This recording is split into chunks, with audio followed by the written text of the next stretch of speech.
thank you for joining today's webinar. As you know, we're going to be speaking about second quarter of 2020. And as far as I know, we have quite a few registered participants. So I will wait for a few seconds more just for everyone to be able to join in and start listening to our broadcast. And meanwhile, I wanted to say that besides Zoom and Facebook live translations, you will be able to see our webinar in record on YouTube Braille Forum channel. So please, if you want to revisit some of the points me or Agija make today, feel free to go there and check it out. And also, we will be encouraging all of you guys to leave your questions for the future webinars in there. So any questions you want us to address in the future, leave it in the comments on Braille Forum YouTube channel. Speaking about questions you want to ask us during today's live presentation, so we won't be answering the questions live, just to keep the time frame in check, but we have a team of free analysts sitting behind the scenes and who will be ready to answer all of your questions in the comment section as we speak. So this is some of the technical details, and I guess we can slowly proceed to starting our webinar. And before I give word to Agija, I just wanted to say to you that, to be completely honest, quarter two was probably one of the most challenging quarters for us here in Colliers to analyze. And of course, one of the main reasons for that was lack of transactional evidence. But what the team was trying to do is basically to combine what we have in terms of data with what we feel in terms of the market sentiment. So starting from March, we spent hours and hours on the phone with our clients, and we conducted multiple surveys with market participants just to make sure that we perfectly understand how they are feeling and what they are thinking. And what you're going to hear today from me and Agija is basically a combination of data and market sentiment, and hope it will allow us to arrive to good conclusions and give you some guidance on what to look forward in the next quarters of 2020. So Agija, the floor is yours, and Agija will start with office, retail and industrial segment overview for you guys. Thank you, Angela. Hello, everyone. And today, really, my task is to, sorry for technical. Okay, so today my task is to share what was happening in commercial real estate segment in second quarter. I would mark as a COVID-19 outbreak and the lockdown quarter. Let's start with the offices, and what was changing was the way how all of us were working. I think if I would be in a live audience, I would ask people to raise their hands who enjoyed working remotely. We did some surveys on this, and quite a lot of people enjoyed it, and 50% of the people said that they would enjoy working remotely even after COVID-19 outbreak and this lockdown for 1 to 2 days per week. And that raised quite many questions, like, do we need less office space in the future? Or what can we do if we have unbreakable agreements? Maybe we need to sublease some of the premises. Do we need to build new offices if the vacancy will be increasing? Maybe if everyone can work remotely, there's possibility to outsource some of the business activities, and business process outsourcing may become even a bigger thing in the Baltics. Things like this, like Zoom, Facebook Live, we were not using them as much before as we were doing in the last quarter. That also raised some of the questions. Maybe there is no need for conference rooms, or maybe there will be less work-related travel. We started to go back to the office. Again, is open space still a thing? Maybe we need more office space to provide some distancing. what really happened in the second quarter, we saw quite many new projects enter the market. Overall, 70,000 square meters of speculative office stock were put into operation in the Baltic capitals with more than 65% occupancy. However, here, most of the occupancy comes from Vilnius, where they had 96%. I will further on show some of the largest transactions and why the numbers are so good in Vilnius and maybe why there is less than 30% occupancy in Riga. Moving forward, the development pipeline is quite large in Vilnius currently. More than 260,000 square meters are under construction. Less in Tallinn and Riga, but in Riga we have large pipeline. And this will probably be a message for developers, so whether there is still place for new development. Yes, there is.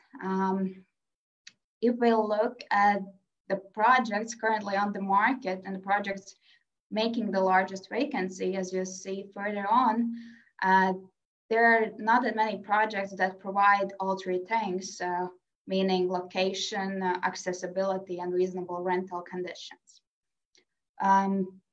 From the development pipeline, currently no projects have stopped the active construction works. There was one project even started in Riga. And the third quarter will really show how many projects will be started and who will be the ones brave enough to be pioneers. So what was happening in Vilnius, quite amazing take-up activity, 3 large deals, business process outsourcing in all 3 cases. That's the thing about Estonia and Latvia, we have less of this kind of tenants, thus our take-up numbers were quite low. And if we look in the market indicators, then vacancy increased on all 3 markets. Tomorrow, when you will see our quarterly market report to come that will be coming out, you will see that in Riga, the vacancy figures are quite large. And here again, those are the same properties that were built in the last 3 years, and I would say many of them in unreasonable locations, or with some other things that are not the same as in Vilnius and Tallinn, where most of the offices are in CBD, and with understandable rental conditions. So this is also why the vacancy is so high. Also, we had some COVID effect here more than maybe in Tallinn and in Vilnius. But that's secondary, not the primary reason of the vacancy. Rent rates, there's some downward pressure, mostly due to the high development volumes, but for now it stays stable.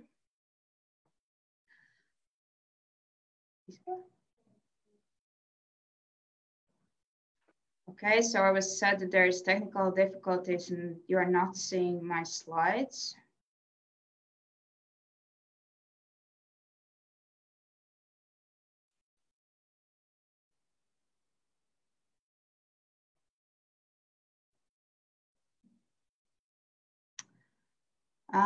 Okay, so what are the things we should consider for the future of the office market in the Baltics?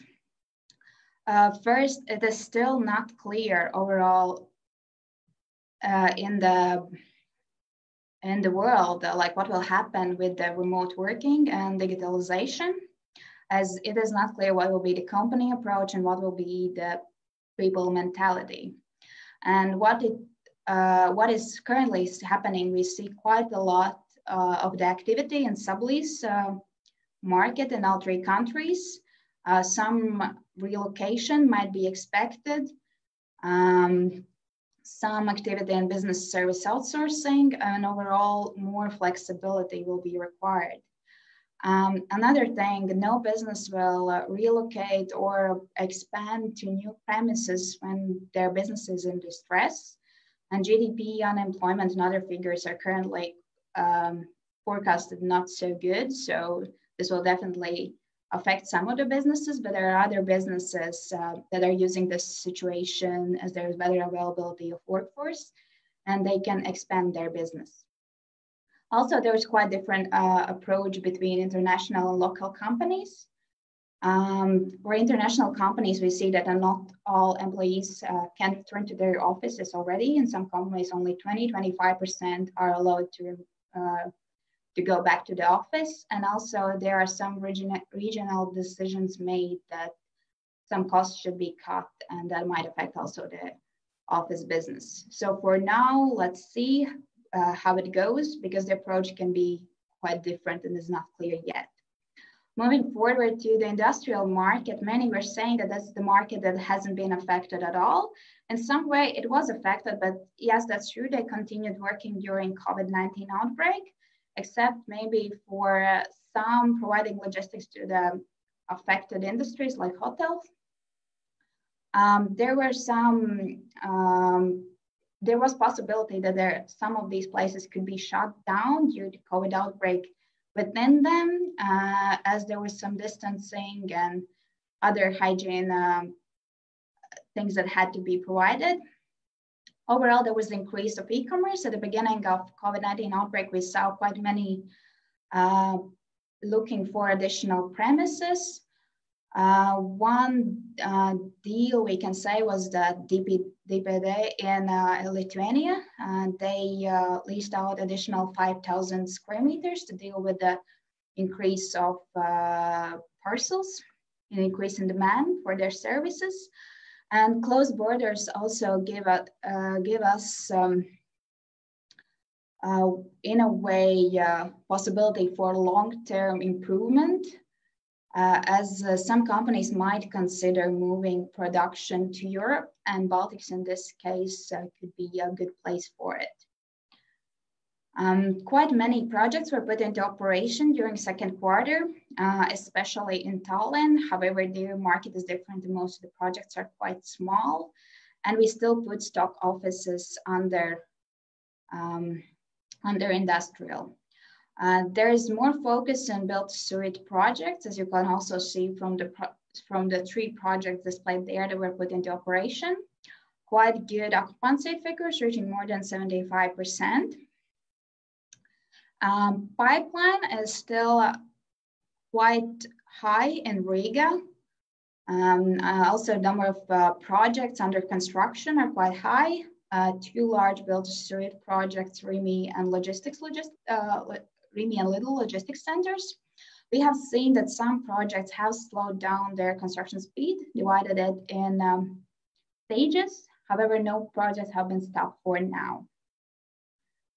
Dota vacancy has slightly increased, and we see it increasing also in the future, but that was something that we were expecting also at the beginning of the year, mostly due to the large supply of the premises. Rent rates stay stable, but I will comment on that a bit further on. And 2 deals that will also take-up deals that were announced during last quarter was that Itella and McDonald's will move their logistics centers to the beach developed Green Park complex. So what are the tendencies currently in the industrial market? We see that market participants are collecting the information, but they are waiting with the strategic decisions to be made in the autumn.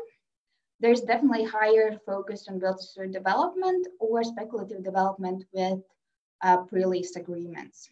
There are already few developers that offer pre-lease months with the goal to keep the asking rent rate the same, but as the effective rent rate goes down, vacancy remains low, but as I said, it might increase.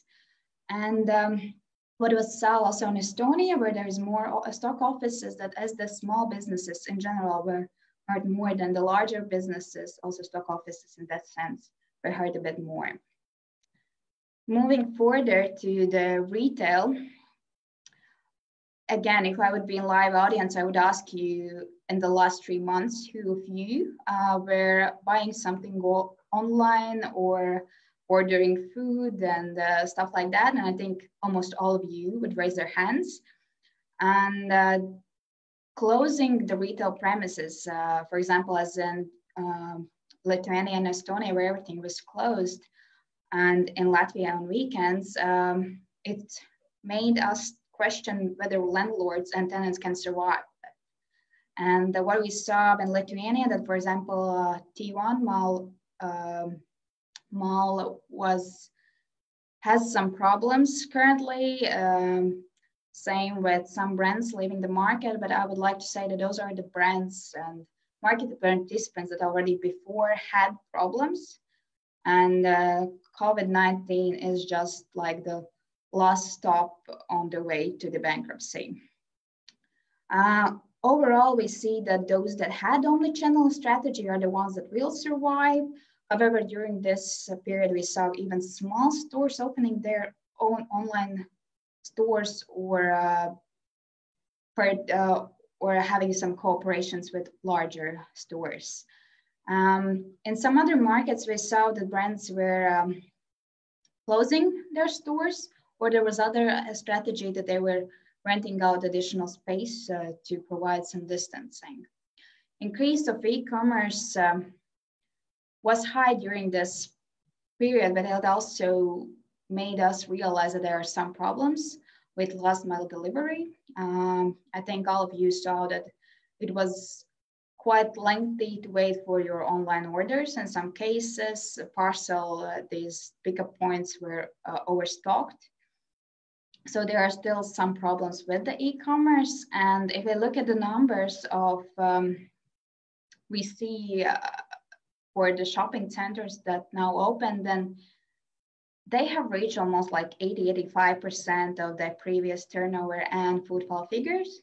So that proves that physical retail is still important.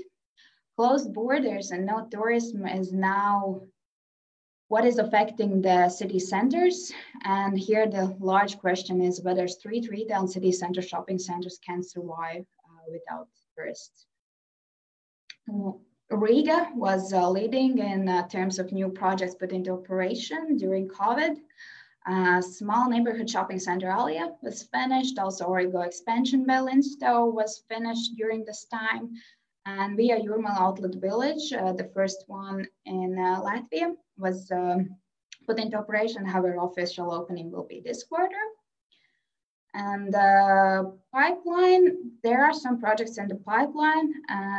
One new shopping center in Riga, still due to open. In Vilnius, the question is whether new Acropolis shopping center will be started. And we have seen that some of the retail projects have slowed down the construction speed. And what I will also talk further is that probably there's quite a lot of expansion and refurbishment and improvement projects that were in the pipeline and now most probably won't be started so soon. Vacancy is definitely up and might increase even a bit more. Shopping center, high street rents are down and they still have a downward pressure. However, not that many deals is already proving that. However, there are still new market participants. Lidl is entering the Latvian market this year. Soon we'll also enter Estonian market. We already saw that Selver is preparing for that by acquiring other grocery chain. Burger King already opened 4 locations in Estonia and is due to open in Riga and Vilnius in autumn. And Decathlon is opening their 2nd store in Baltics and will be in new shopping center Sag in Riga in autumn. So what do we expect in the retail? First of all, importance of e-commerce and omnichannel approach definitely will remain. However, recent turnover and footfall data suggests, as I said, the physical retail is still important. And yes, retail is still in survival mode, and it's not only in the Baltics, it's also in other markets. So we expect less refurbishments and expansions, like less strategic changes and more just focus on surviving this. And for the survival, what is important is overall economic situation in all 3 Baltic countries. What will be the salary growth, what will be the unemployment levels, and whether there will be people leaving to other countries to find better job. Overall, vacancy will slightly increase. Rent rates still are under downward pressure. Tomorrow, the second quarter report will be launched on all our platforms. So feel free to read it and feel free to contact us with any of the questions you have. And now I'm giving floor to my colleague Angela, and she will speak about the most interesting part of today, which is investment activities. Angela? Agija, thank you for a brilliant overview, and it really gives a good base for what I'm going to speak about in terms of the investment market. So give me 1 second, I'll share my presentation with you.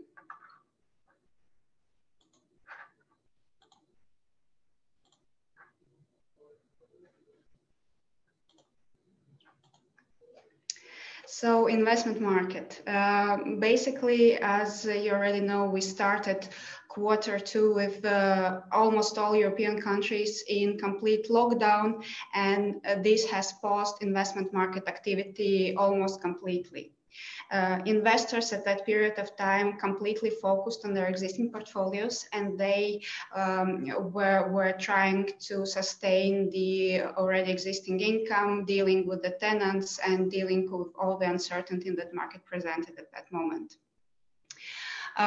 The main restrictions and the main kind of limiting factors of that early Q2 period were basically difficulties to underwrite properties with any certainty at all.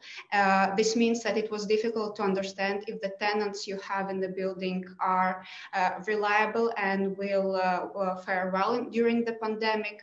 It was difficult to understand what discount rates to use, will the yields change, and so on and so on. A lot of unanswered questions, and that made decisions extremely difficult. And the same situation was valid for the banks as well. So for them to issue debt, it was also important to understand the quality of the buildings being purchased. And this basically resulted in short-term illiquidity in debt markets as well. And from the soft factors, also worth to mention that clearly, if you're investing pan-European, then travel restrictions were extremely harsh on investors, and no one will buy any significant asset unless you can see it in person and inspect it. So this put a wedge as well. But as we moved along with the second quarter and as the lockdown measures were eased, we saw also the activity in the investment market coming back. And during second quarter, we saw quite a few large transactions happen. So, for example, Colliers team across Europe have concluded more than 100 million plus transactions in Poland, Denmark, Spain, and so on. And what we can understand from those transactions? Well, first of all of those transactions were pre-agreed. So being completely fair, nothing started and completed during the pandemic. So everything was already in process before. And the second, what we noticed from those transactions is that, interestingly, the pricing of the transactions did not change or changed very insignificantly. And we will speak about the pricing a bit more on the later stages in the presentation, but basically what happened is that transactions where investor pushed for heavy discount simply didn't happen because property owner just removed the property from the market and did not transact. So from here, moving towards the Baltics and our predictions from the last year. So first of all, let's focus on the first half year results. And as you can see here, clearly Latvia and Lithuania are underperforming compared to the first quarter of 2019. And surprisingly, Estonian volumes are more than twice higher than we saw in 2019. So what is happening here? Basically, if we speak about Latvia, so almost everything from those 85 5 million you see in our statistics happened in Q1. And the most active player in that quarter was Efton with their logistics and office building acquisition. And in Q2, the only more or less sizable transaction that happened in Latvia was acquisition of one grocery store by Lidl. In Lithuania, in Vilnius, so first quarter was not super active as well, but a few larger office transactions happened. For example, IBC Business Center, which was acquired by Lords, and SEB Bank headquarter, which was acquired by Wabashi company. But in the second quarter, one deal was finalized, and similar as with the experience with our European colleagues, this deal was already pre-agreed, but we are happy to see that it happened because it was not, of course, guaranteed. So the deal I am talking about is acquisition of second stage of Park Town in Vilnius, which was acquired by Darna Group, which is Zenit family office and Gal family office joint venture, and the transaction size was above 50 million. So now coming back to the miracle of Estonia with their huge volume, well, if we dig deeper into those figures, we will see that 140 million were generated in Q1 by the sale of municipal apartment complex for 140 million euro. And then the second transaction, second largest transaction already happened in Q2, and this is the acquisition of SEB headquarter building by East Capital from Laurus portfolio. And this transaction was almost 46 million, and also was something that was in negotiation pre-COVID, paused slightly, but in the end, the transaction did happen. Speaking about the pricing in those transactions, well, we cannot know for sure how the negotiation process during Q2 was evolving, but as we can judge from the pricing, we don't see any huge discounts being applied to those transactions. So this also gives us a bit of the understanding and insight on how we can expect the transactions move forward in the third and fourth quarter. I once again will come back to the previous slide and address a bit our prediction for the full year of 2020. And as you can see, Estonia will definitely make it, but the transaction volume prediction was pretty humble to begin with, because 2019 was not the best year for Estonia in terms of investment volume. But for Latvia and Lithuania, it yet remains to be seen if we will be able to generate the volumes. However, in the market, we currently see more and more large mandates coming to the market, and the interest and equity is basically there. So we hope that there's still a strong possibility that we will reach the volumes we predicted previously. Now, if you remember, I started the webinar saying that we were trying to combine the information from the market with market sentiment. And what our EMEA colleagues did, they started already in April to do a bi-weekly investor sentiment survey. And the last survey was conducted somewhere mid-June now, and here I wanted to touch upon several key findings from that survey and how it applies to the Baltics as well. So the first number you'll see is that 86% of investors see stabilization within the next 12 months. And this number was quite high to begin with.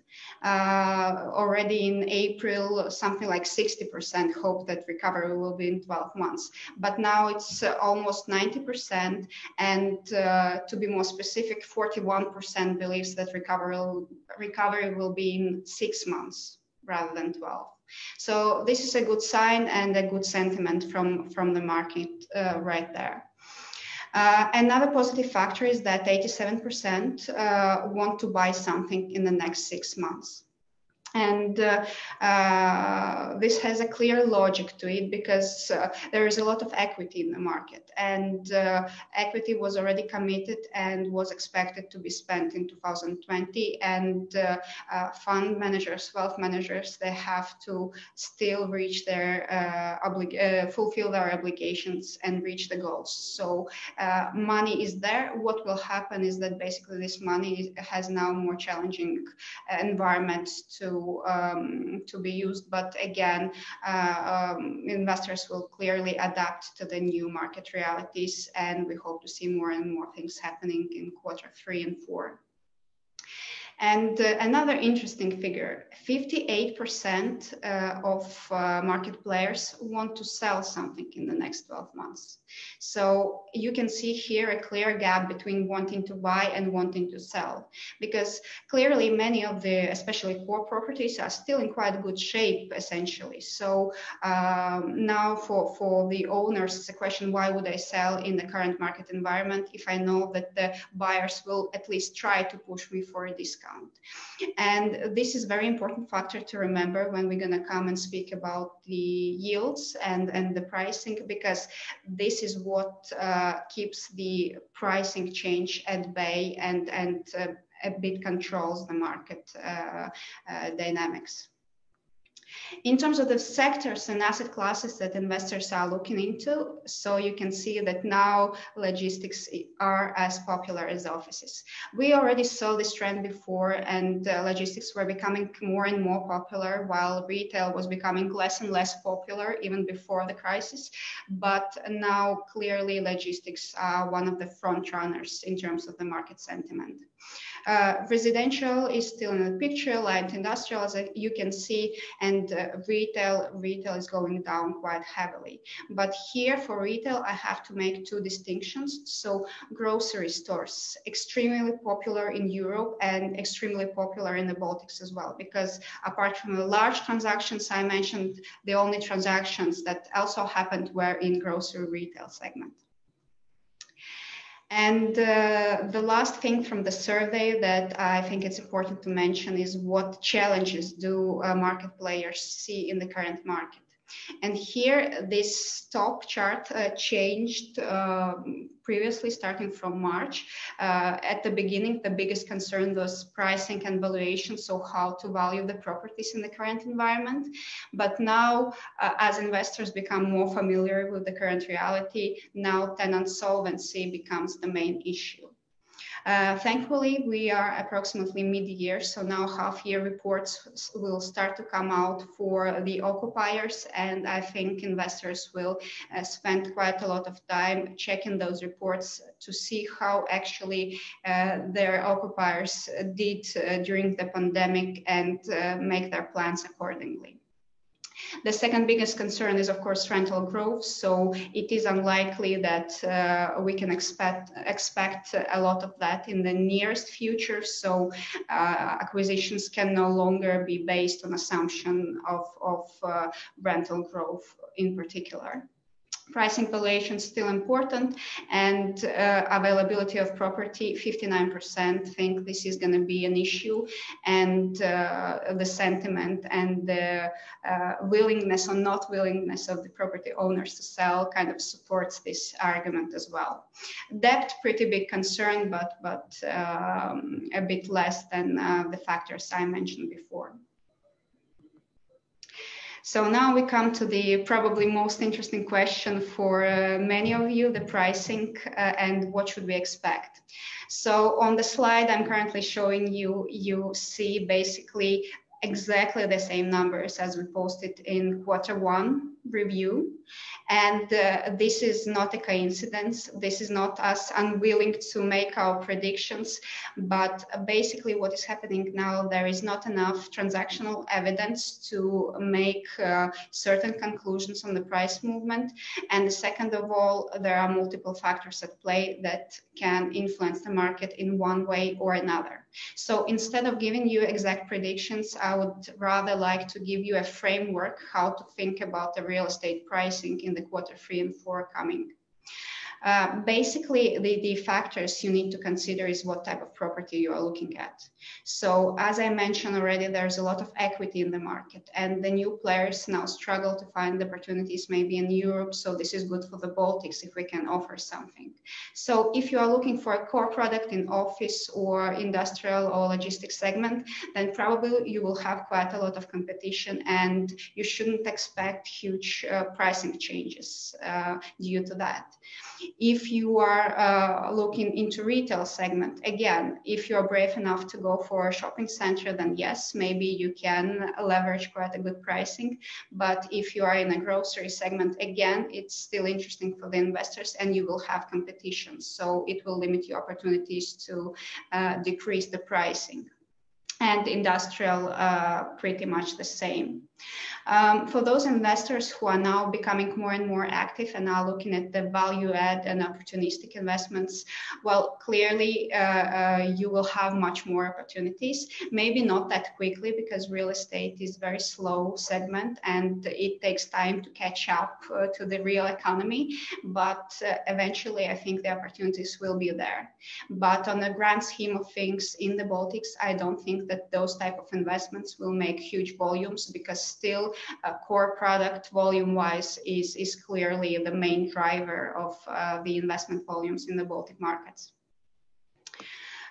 So yes, so this is about the pricing, and just to recap everything that I was telling you before. So in terms of transaction volumes, we might still see 1 billion. It will be challenging. There are a lot of nuances and a lot of details and a lot of things that have to come into play to reach that. But as I mentioned, there is a lot of mandates now coming to the market, and the sellers deciding to try and sell their core properties and larger size units. So let's hope that the market will become much more active in Q3 and 4. By the way, also from the investor sentiment survey, more than 60% of investors believe in this U-shaped recovery within this year still. So this just supports our partial optimism about reaching the volumes I mentioned. Yields, so as I just said, upward pressure on prime yields is there. However, no transactional evidence yet, and supply will limit the discounts you will see in reality. One more interesting finding from EMEA region is that industrial and retail yield gap is shrinking in Europe. We maybe don't see that distinctly in the Baltics yet, but this is definitely a trend, and we will see the convergence in the coming months. Financing and the strength and stability of the tenants will still be the main challenge for the investors who want to do something still this year. And they will focus most likely exactly on that, basically sustainability of the income. So if you're a seller thinking on should you put your property on the market, well, you should consider how stable it is, because for stable property you have amazing chances to still have a good deal. And last but not least, speaking about new names in the Baltics, well, the year started amazingly, and we had huge interest from European players, especially for Vilnius office segment and in industrial segment as well. But clearly, being not able to travel as easily will make the process of attracting new names a bit more difficult. But at the same time, the interest is still there, and we hope that with the right product, we'll still be able to see some newcomers in the Baltics this year. So this is all from me about the investment market, and I hope that you found this overview useful. And please, as I mentioned in the beginning, leave your comments, your questions in the recording on Brel Forum YouTube channel. And also I wanted to mention that we still hope that we'll be able to host Brel this year on November 6th on offline and to meet all of you in reality. So please check Braille Forum page and get your tickets now until the price go up. Thank you very much for your attention, and it was a pleasure to host this webinar, and I hope we will see you soon. Thank you. Thank you.